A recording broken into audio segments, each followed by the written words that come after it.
What's up, guys? Today I'm putting some new shocks on my dad's Honda Pioneer. He doesn't mind the ride, but he's heard that aftermarket shocks give it just so much better of a ride. So he tried some new shocks out. We're gonna throw them on today. He actually bought 814 shocks.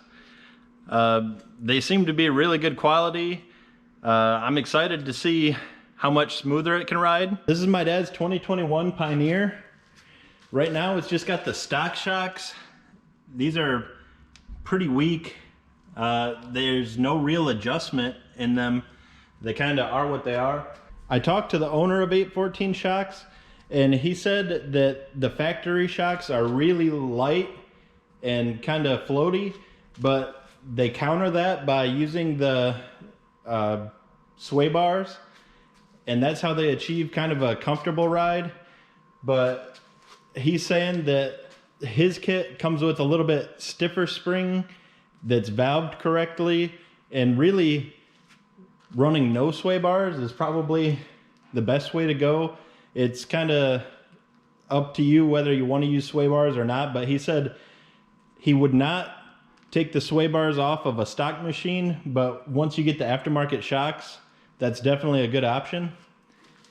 But yeah, they're just the stock shocks. This one doesn't have the Fox shock package, so you can see there's just not much adjustment in there. This is the 1000 5-seater.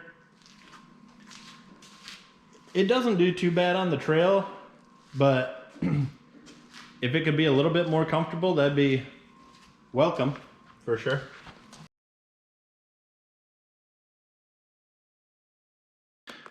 All right, let's open them up.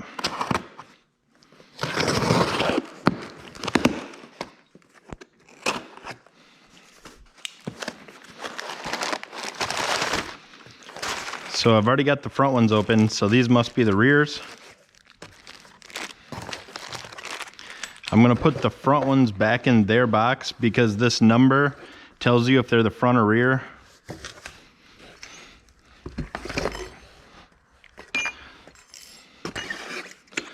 Do not want to get those mixed up.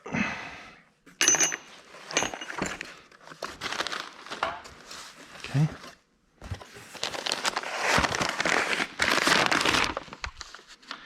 These things are so nice. You got your compression and rebound adjustments down there.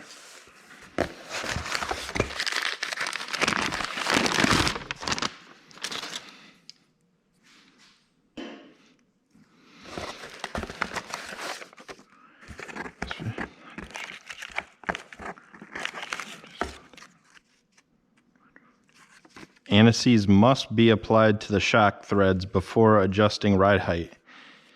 Okay, I will definitely do that. Comes with some pretty awesome stickers. I really like those.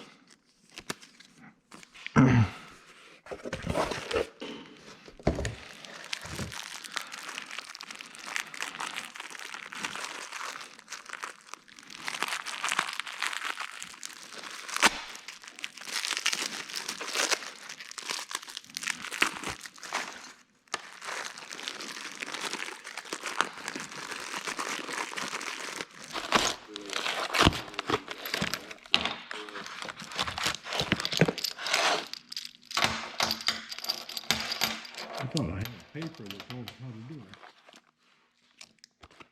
I've seen the printable one. I've seen the printable one. Then we go print one out. Maybe.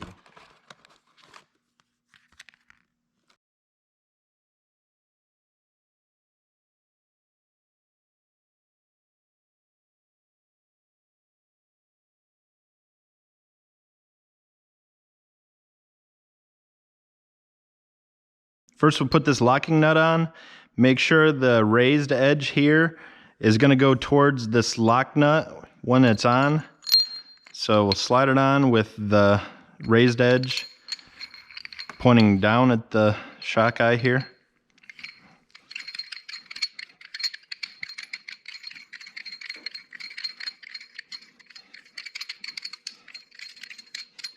Thread it all the way down.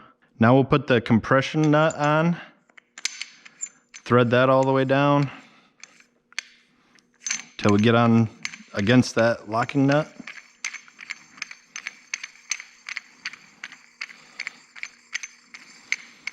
There's a lot of threads on these suckers. Okay, now we can throw our washer on. This washer just saves the locking nut, and it allows the spring to sit against this nut, and so you can turn the nut easier, since this will allow the spring to kind of rotate on here freely instead of like gouging into the nut.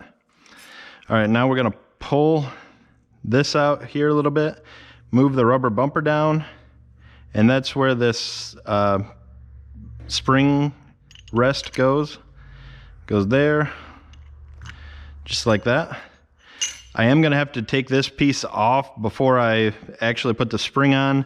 I was just kind of showing you how that kind of goes together. Now I'm gonna put these bushings and bearings in. We have some lock rings, some bushings or bearings, and then some sleeves to adapt to the size of bolt for this machine. All right, I'm gonna grab the snap ring pliers and start by putting one of the snap rings in.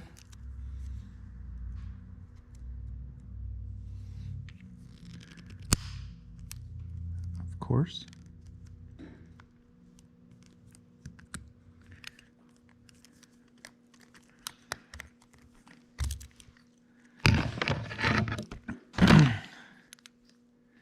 There we go.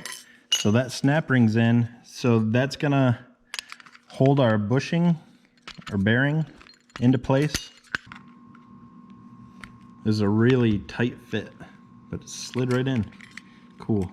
Now we'll lock it in by putting another snap ring on this side.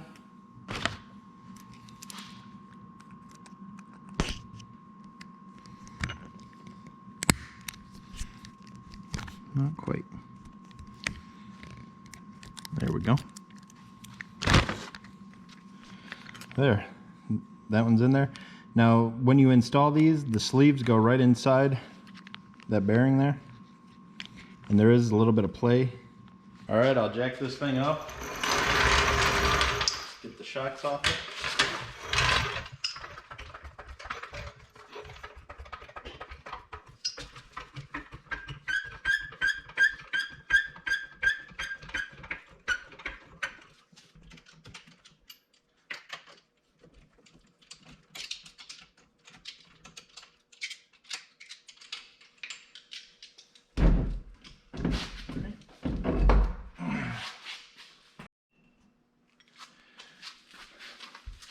All right, these bolts here are 17 millimeter.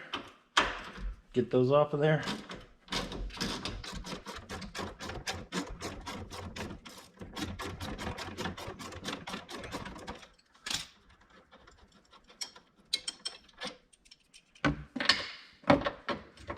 All right, it looks like the top bolts are the same, 17 millimeter. This side doesn't have a lot of room to get a wrench in there because of this brake fluid reservoir. So a lot of small turns. I'm gonna try this on the other side.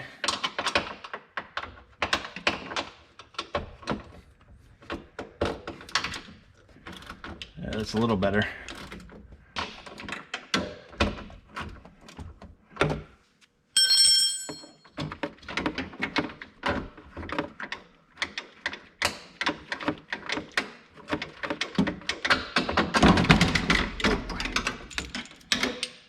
All right, so here's the stock shock off the machine. You see there's absolutely no adjustment in it. So if you don't like the ride, that's kind of what you got. All right, so just getting things sorted out here. So the UTV 719B, those shocks go on the front. The UTV 713BE, those go on the back.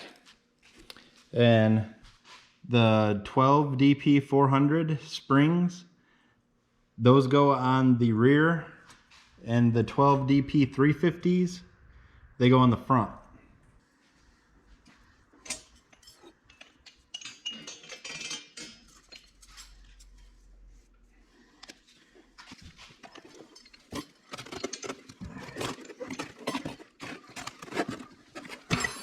To put the spring on, make sure the lock nut and compression nut are all the way back.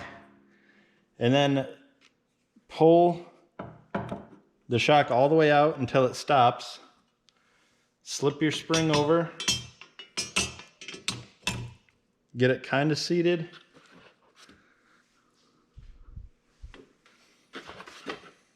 Then we'll slip this on here, slide that rubber bushing up to hold it on, flip it over,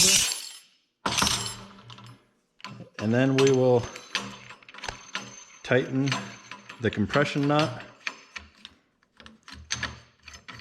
get it centered there, and then just get it about finger tight. Slide the lock nut down. And then we'll get them mounted up.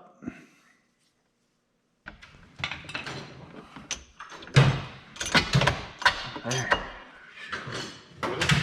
Yeah.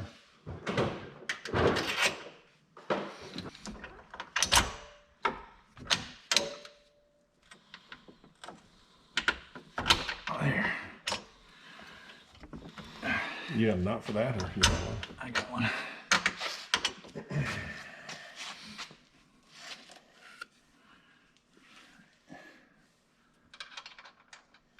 We need them straps for so it just don't keep going down. Yeah, you're not supposed to let the shocks Go full. Yeah, you don't want the shocks controlling your A-arms. You want this to, it'll wreck the shocks and wreck your CVs.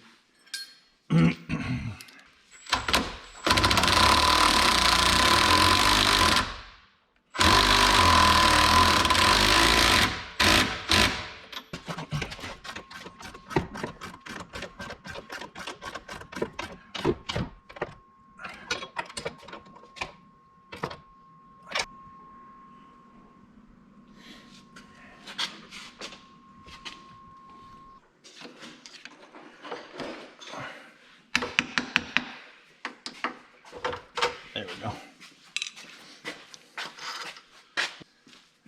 Yeah. They each up over the top. Yeah, they each up top.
The front is sitting high, the back is low.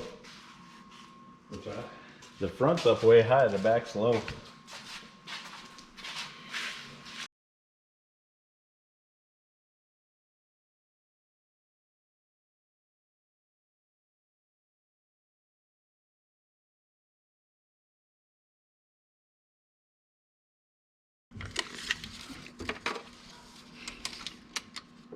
Right now we're at 17.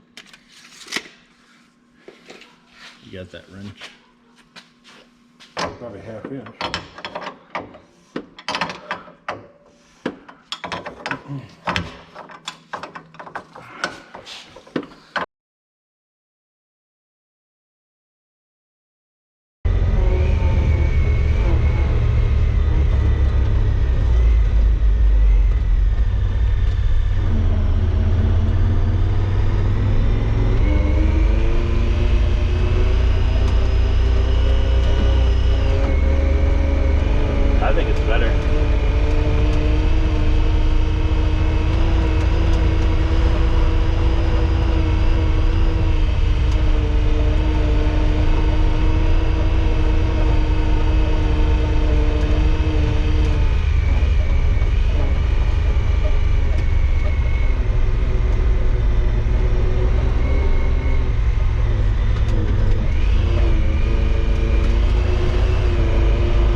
lot better. You do? Yeah, I do. I can't tell the difference. Yeah? You want to drive? No. See? I can, I guess. See?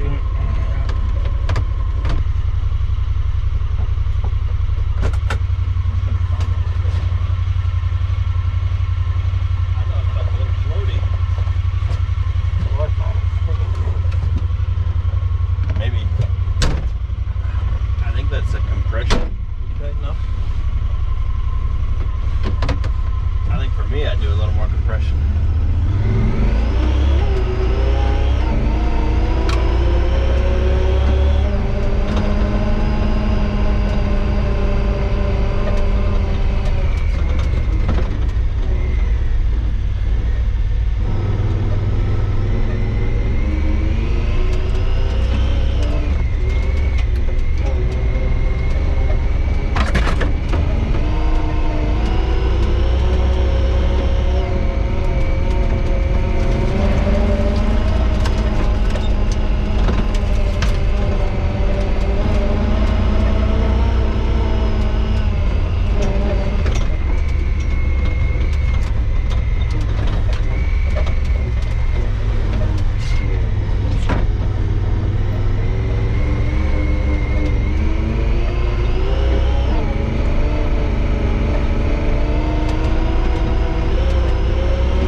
Better. It's definitely smoother. I mean, there's only so much travel in the suspension. Right.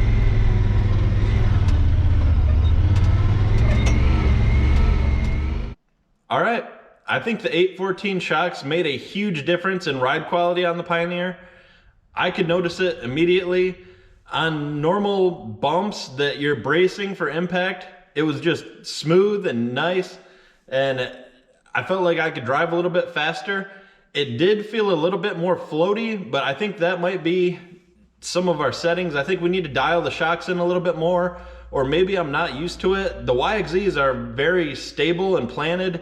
It's really like there's not much floatiness at all in those. So maybe I'm used to that. But the Pioneer takes bumps so well. I think it rides on the trails a lot better, especially slow speed, than the YXZs do. It's a lot more comfortable for sure. Higher speeds, I think the YXZs got more travel, so you know the YXZ might have a better ride there. But as far as low speed riding, I mean that Pioneer is comfy now. Even my dad said it definitely made a big improvement on the ride, and for him to admit that, I mean he's hard to please on stuff like that, and yeah, he really was happy with it. When we took the stock shocks off, I noticed that the 814 shocks are at least half the weight of the stock shocks. So there's a weight reduction. You're gaining a lot of adjustability. You can tweak these shocks into whatever your riding style is. If you're climbing, if you're, you know, racing, something like that. I doubt you're racing in a Pioneer, but you know, the shocks are totally adjustable. And I mean, they're not that expensive. I'll put how much my dad paid. I have to check. I'll put it right here. The 814 shocks are kind of an expensive upgrade, but I mean, it drastically improved the ride quality. I mean, and just having the adjustability is awesome. And The owner of 814 Shocks, he was great. When I called, I didn't really know exactly what we were looking for. I told him, you know, the ride conditions that my dad's gonna be riding in. I told him, you know, the average passenger weight, and he got me set up with the shocks I need, the springs, everything. They sent them out. It took 3 weeks to get. I mean, he was so helpful, so knowledgeable, and yeah, just a great experience. I hope you enjoyed this video. If you did, maybe consider subscribing to the channel. We have Pioneer videos every once in a while. It's my dad's, so it's gonna be on and off the channel. I have 2 YXZs. We have sport quads, snowmobiles. We do a lot of off-road stuff. We have modifications, trail rides, tips and tricks, just a lot of cool stuff. So check out some of our other videos. And if you could, consider subscribing to the channel. That really helps us out. Thanks for watching. Have a great day.